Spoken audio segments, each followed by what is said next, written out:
राजस्थान में बजरी व होटल कारोबारी मेघराज सिंह के ठिकानों पर ईडी द्वारा की जा रही छापेमारी की कार्रवाई एक बार के लिए खत्म हो गई है। ईडी ने जयपुर सहित 50 जगहों पर एक साथ रेड की। सभी टीमें जयपुर के ईडी मुख्यालय के लिए अब रवाना हो गई है। इस दौरान ईडी के अधिकारियों ने मेघराज सिंह के ठिकानों से डिजिटल सबूत, मोबाइल फोन, हार्ड डिस्क तथा 37 लाख रुपए का कैश जब्त किया है। सबसे बड़ी बात यह है कि 37 लाख रुपए की नकदी मिली है। साथ ही बड़ी संख्या में डिजिटल सबूत भी ईडी ने जब्त कर लिया है। ईडी ने 3 दिनों तक रेड की यह कार्रवाई की, लेकिन मेघराज सिंह का कोई पता ईडी नहीं लगा पाई। मेघराज सिंह के संभावित ठिकानों पर भी ईडी ने दबिश दी, लेकिन फिर भी मेघराज सिंह रोयल का सुराग नहीं लगा। ईडी ने बताया कि 16 तारीख को जयपुर, अजमेर, नागौर सहित विभिन्न ठिकानों पर मेघराज एंड कंपनी के अलग अलग जो ठिकाने वहां रेड की। राजस्थान पुलिस द्वारा दर्ज की गई एफआईआर के आधार पर यह जांच शुरू की थी, जिसमें यह आरोप लगाया कि मेघराज सिंह एंड कंपनी ने कृषि भूमि, शमशान भूमि व गोचर भूमि पर अवैध खनन किया। अवैध स्टॉक बनाए रखने के लिए मेघराज सिंह एंड कंपनी द्वारा कांटे पर हर बार एक ही डंपर व ट्रेलर खड़ा कर फर्जीवाड़ा किया जा रहा। कई चौंकाने वाले खुलासे इस ईडी की जांच में हो रहे हैं। यही नहीं, मेघराज सिंह एंड कंपनी बजरी ले जाने वाले ट्रकों व ट्रेलरों से अवैध टोल वसूली और रॉयल्टी वसूली कर रही थी। सर्च के दौरान ईडी को 37 लाख रुपए की नकदी मिली है। साथ ही विभिन्न तरह का आपत्तिजनक सामान भी मिला है। डिजिटल सबूत मिले हैं, जिसमें मोबाइल, लैपटॉप, दस्तावेज जो मिले हैं उन्हें ईडी ने जब्त कर लिया। ईडी की टीमें अब इन जब्त दस्तावेजों पर अपना काम शुरू करेगी और इसके बाद ईडी की ओर से मेघराज सिंह व उनके जो साथी पार्टनर है उनको मुख्यालय पूछताछ के लिए बुलाया जा सकता है। अगर इस दौरान मेघराज सिंह ईडी मुख्यालय में पेश नहीं हुए तो ईडी आगे की कार्रवाई भी कर सकती है। यानी ईडी का मैसेज बड़ा ही साफ है। ईडी ने बड़ी मात्रा में कैश सीज किया है, 37 लाख रुपए जब्त किए हैं। ईडी ने एमआरएस ग्रुप के जो सभी बैंक खाते हैं उन्हें सील कर दिया है। ये जानकारी हम आपको पहले ही दे चुके हैं कि ईडी ने मेघराज एंड ग्रुप के सभी खातों को सील कर दिया है। अब किसी तरह का ट्रांजैक्शन ये कंपनी और इनके साथी पार्टनर नहीं कर सकेंगे। जयपुर में 200 फीट के पास जो ऑफिस है वहां लॉकर से 5 लाख रुपए मिले हैं। वहीं नागौर से 30 लाख रुपए बरामद किए हैं। वहीं एक और अन्य जगह से 2,16,000 रुपए मिले हैं। दोनों कार्यालयों में मौजूद कर्मचारियों ने पैसे को लेकर किसी तरह की जानकारी ईडी के साथ साझा नहीं की। इसी कारण ईडी ने ये पैसा जब्त कर लिया।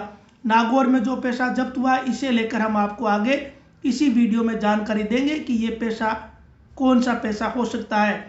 कुछ कार्यालयों व घरों पर रेड के दौरान खान विभाग से जुड़ी हुई फाइलें भी मिली है।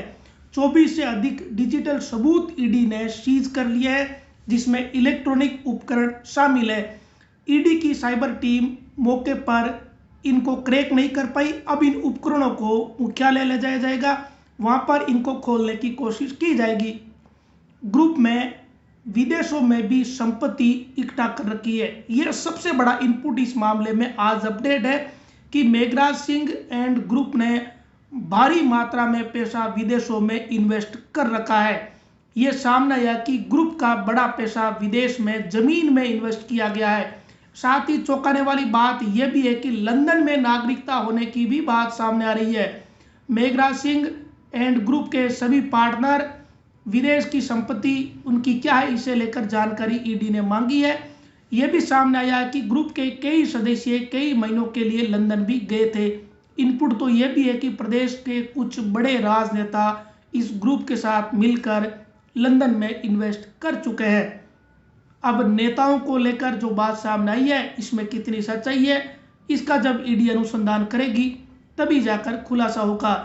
लेकिन नागौर के आलनियावास के नाके पर जो 30 लाख रुपए मिले हैं वो संभावित तौर पर फर्जी तरीके से जो रॉयल्टी वसूली इस ग्रुप द्वारा की जाती है उसके हो सकते हैं, क्योंकि ये बात सबको पता है कि लीज जब समाप्त हो गई और इसी दौरान हनुमान बेनीवाल ने एक बड़ा आंदोलन नागौर जिले में किया था, तब मेघराज सिंह एंड ग्रुप ने बजरी का कितना स्टॉक कर रखा है इसे लेकर अधिकारियों की एक कमेटी बैठी थी, और जो स्टॉक है बजरी का उसे अब बेचा जा रहा है।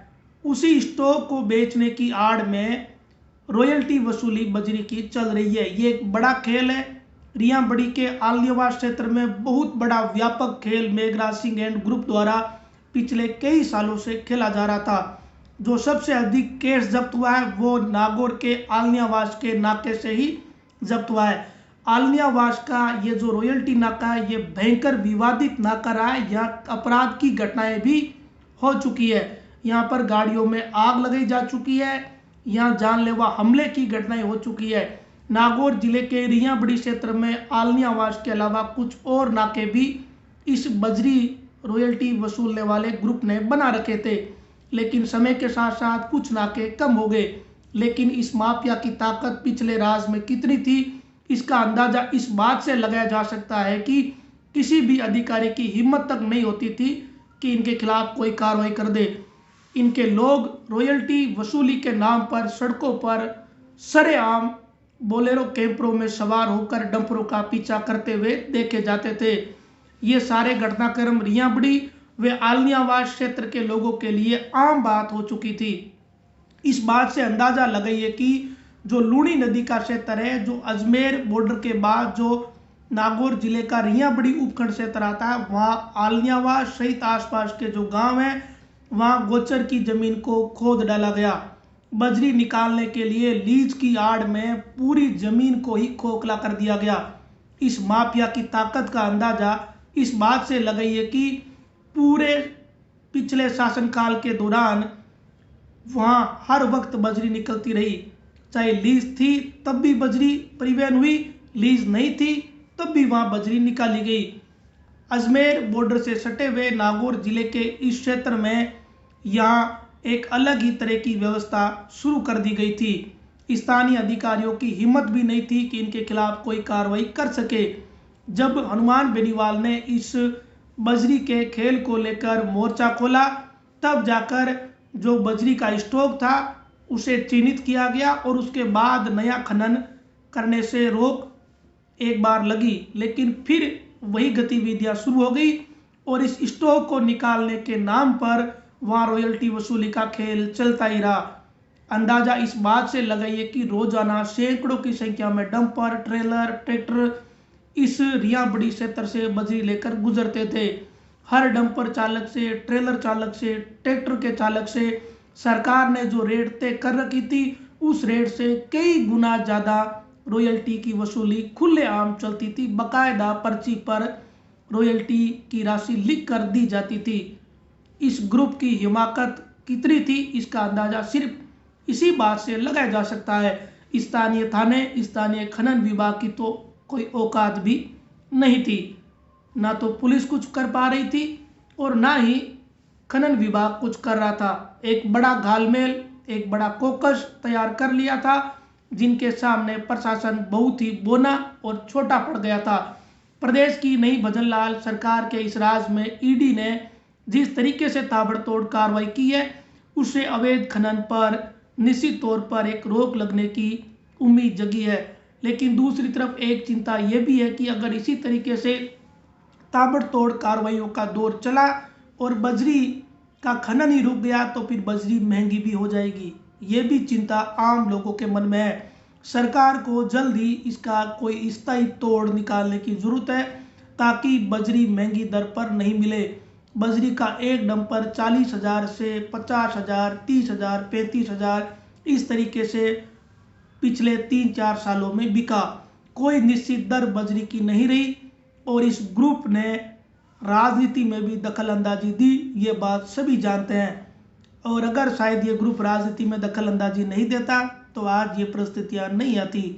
अब ईडी ने जिस तरीके से ताबड़तोड़ कार्रवाइयां शुरू की है उससे यही लग रहा है कि अब ईडी ने, सरकार ने ये मन बना लिया है कि गलत तरीके से इस ग्रुप ने जो पैसा बनाया है, सरकार अब सबक सिखाएगी। अब आने वाले दिनों में पता चलेगा कि मेघराज सिंह एंड ग्रुप पर कितना बड़ा एक्शन होता है। हालांकि जो राशि 37 लाख रुपए की बरामद हुई है, वो इस ग्रुप के लिए बहुत ही मामूली रकम है। इतनी मामूली रकम है कि इससे ज़्यादा तो खर्चे इनके कर्मचारियों के रोजाना के होते थे।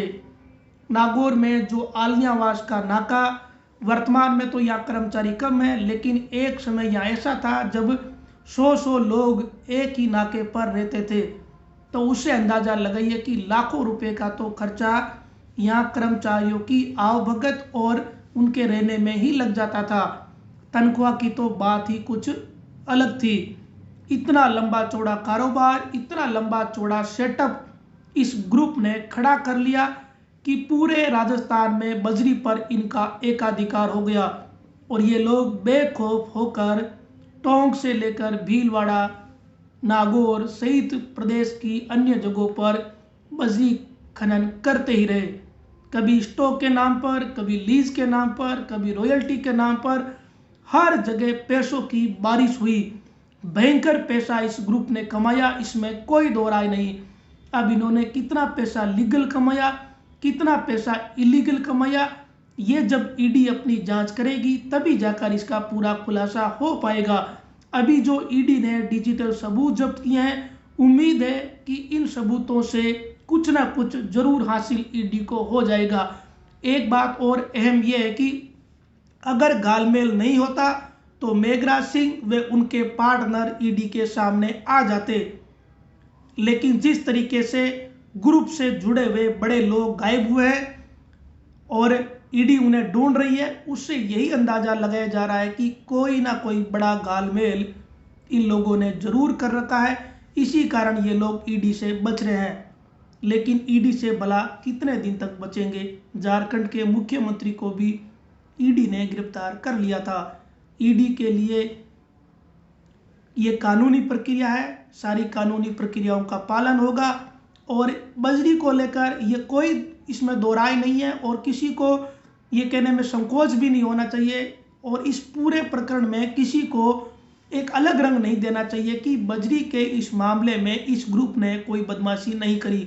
सबको ये पता है कि बजरी नागौर जिले में भीलवाड़ा, टोंक इस क्षेत्र में बजरी पर इनका एकाधिकार था। जिन्होंने भी अपने घर बनाए उनको सबको पता है कि बजरी महंगी दरों पर मिली और बजरी का ये कारोबार कितना वैध और कितना अवैध चल रहा था, ये सारी बातें दुनिया को पता है। ईडी तो छोड़ दीजिए, रियाबड़ी के गांव में रहने वाले आम व्यक्ति को पता है कि इन लोगों ने कितने पैसे अवैध बजरी बेचकर बना लिए। ये तो रही बड़े ग्रुप की बात। छोटे मोटे जो बजरी माफिया है वो भी इस रियाबड़ी व मेड़ता क्षेत्र में करोड़पति हो गए और इस बजरी के कारण नागौर के मेड़ता क्षेत्र में अपराध भी जबरदस्त बढ़ गया। तो इससे अंदाजा लगाइए कि क्या हालात थे और इस ग्रुप पर जो कार्रवाई हो रही है उसमें लोगों को कम से कम अभी की स्थिति में कोई संदेह या शंका नहीं करनी चाहिए, क्योंकि अगर कार्रवाई होगी तो गलत तरीके से पैसा कमाने वाले लोगों पर नकेल कसी जाएगी। लोग तरह तरह की बातें कर रहे हैं कि ये भामाशाह है, सामाजिक क्षेत्रों में दान करते हैं। जितना पैसा इस ग्रुप ने बनाया, जितनी चीजें इन्होंने करी, उसके अनुपात में इन्होंने दान शायद एक पैसा भी नहीं किया होगा। ये तो अब अलग अलग पक्ष और विपक्ष के लोगों वाली बातें हो गई, लेकिन फिलहाल जो ईडी कार्रवाई कर रही है उससे आम व्यक्ति जरूर खुश है। आम व्यक्ति को ये पता है कि कुछ लोगों की वजह से पूरे राजस्थान की बजरी महंगी हो गई और लोगों के लिए घर बनाना मुश्किल हो गया। यही नहीं, प्रदेश में अपराध भी बजरी माफिया के कारण बढ़े हैं, इसमें कोई दो राय नहीं। भीलवाड़ा में हत्या हो गई, टोंक में कई घटनाएं हो चुकी थी, टोंक में भी एक हत्या की वारदात हुई, नागौर में पुलिस कर्मियों, एसडीएम, तहसीलदार पर गाड़ियां चढ़ा दी गई। इस तरह की घटनाएं हुई। पुलिस को तो ये लोग कुछ समझते ही नहीं थे। ये हालात बजरी माफिया ने राजस्थान में कर रखी थी और अब अगर ईडी कार्रवाई कर रही है तो इस कार्रवाई का सभी को स्वागत करना चाहिए। कम से कम गलत काम करने वाले लोगों पर नकेल कसी जाएगी। अगर इस ग्रुप ने कोई गड़बड़ी नहीं की है तो फिर ईडी भी इनका कुछ नहीं बिगाड़ पाएगी। लेकिन लोगों को अभी इस बात का इंतजार करना चाहिए कि पहले ये जांच पूरी हो जाए। लेकिन प्रारंभिक तौर पर जो चीज़ें निकल कर सामने आ रही है उससे यही लग रहा है कि बड़ी गड़बड़ी बजरी के इस मामले में हुई है और अब सरकार ने ये मन बना लिया है कि बजरी के इस खेल में, इस हमाम में जितने भी नंगे लोग हैं उनको सबको पर्दे के सामने लाया जाएगा। ईडी के इस मामले में कोई अपडेट रहेगा तो हम आपके साथ जरूर साझा करेंगे। वीडियो को देखने के लिए सभी का धन्यवाद।